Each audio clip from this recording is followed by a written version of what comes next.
Welcome back everybody. सामाजिक न्याय अनुच्छेद 15 की बात हो रही है, तो उससे आगे बढ़ना जरूरी है। अनुच्छेद 16, ठीक है, सार्वजनिक रोजगार में सामाजिक समानता की स्थापना करता है। अनुच्छेद 16 क्या क्या है, इसके महत्वपूर्ण भाग वो भी जानिए, और अगले वीडियो में मैं आपको बताऊंगा इससे जुड़े हुए संविधान संशोधन। बार बार कहता हूँ, आपकी अधूरी जानकारी आपकी असफलता का कारण बनती है। आप पूरे आत्मविश्वास से तब उत्तर लिख पाएंगे जब मूल अनुच्छेद को जानते हैं, उस मूल अनुच्छेद को लागू करने से जुड़े हुए संविधान के संशोधनों को जानते हैं, और उस पर सर्वोच्च न्यायालय के महत्वपूर्ण निर्णयों को जानते हैं। बहुत ज़्यादा नहीं है, आप देखते रहिएगा मेरे 2-2 मिनट के वीडियोज़ में, आपको सब कुछ मिल जाएगा।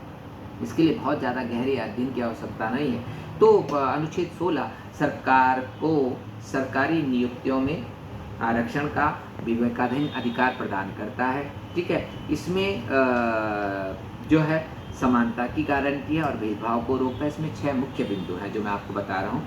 अनुच्छेद 16(1) सरकारी नौकरियों में सभी नागरिकों के लिए समान अवसर की व्यवस्था करता है। अनुच्छेद 16(2) धर्म, जाति, लिंग, वंश, जन्म स्थान या निवास के स्थान के आधार पर भेदभाव को रोकता है, ठीक है।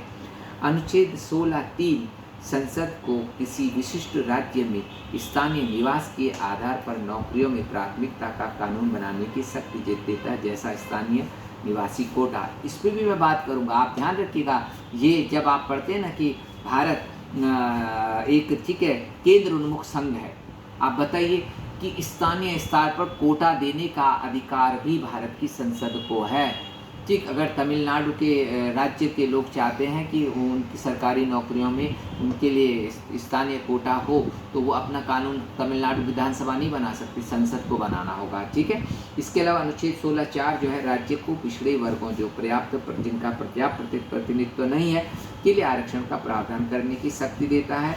अनुच्छेद 16(4)(a) SC/ST के लिए पदोन्नति में आरक्षण, अनुसूचित जाति अनुसूचित जनजाति के लिए पदोन्नति में आरक्षण की व्यवस्था करता है। अनुच्छेद 16(4)(b) कैरी फॉरवर्ड का नियम लाता है, ठीक है। जो बैकलॉग है पिछले साल का, अगर नहीं भरी गए पद SC/ST के द्वारा, उनको हम आगे फॉरवर्ड कर देंगे और उनको एक अलग कैटेगरी में ट्रीट किया जाएगा, ठीक है। और अनुच्छेद 16(5) जो है वो है धार्मिक संस्थाओं में उस विशेष धर्म के व्यक्ति की नियुक्ति का प्रावधान। अनुच्छेद 16(6) ये वही है आपका इकोनॉमिक वीकर सेक्शंस के लिए, ठीक है, इकोनॉमिकली वीकर सेक्शंस के लिए आरक्षण का प्रावधान, 10% आरक्षण का प्रावधान। तो ये मूल संविधान की महत्वपूर्ण बातें हैं और इसको आपको समझना भी चाहिए, क्योंकि रोजगार ही आय का साधन भारत में रहा है ट्रेडिशनली 1990 से पहले, ठीक है।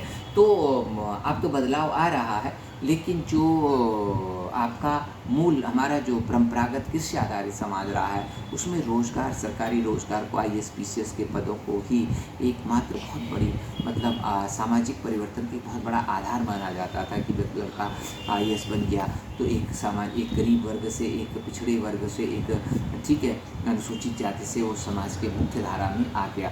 तो अनुच्छेद 16 जो है बहुत महत्वपूर्ण है, क्योंकि ये सार्वजनिक रोजगार के क्षेत्र में समानता को स्थापित करता है, ठीक है। तो इसमें एक क्वेश्चन मैं आपको दे रहा हूँ। अनुच्छेद 16 सरकार को सरकारी नियुक्तियों में आरक्षण करने का विवेकाधीन अधिकार प्रदान करता है, लेकिन नागरिकों को आरक्षण का दावा करने का कोई अधिकार नहीं देता। टिप्पणी करें, पढ़िए, जरूरी है। Thank you.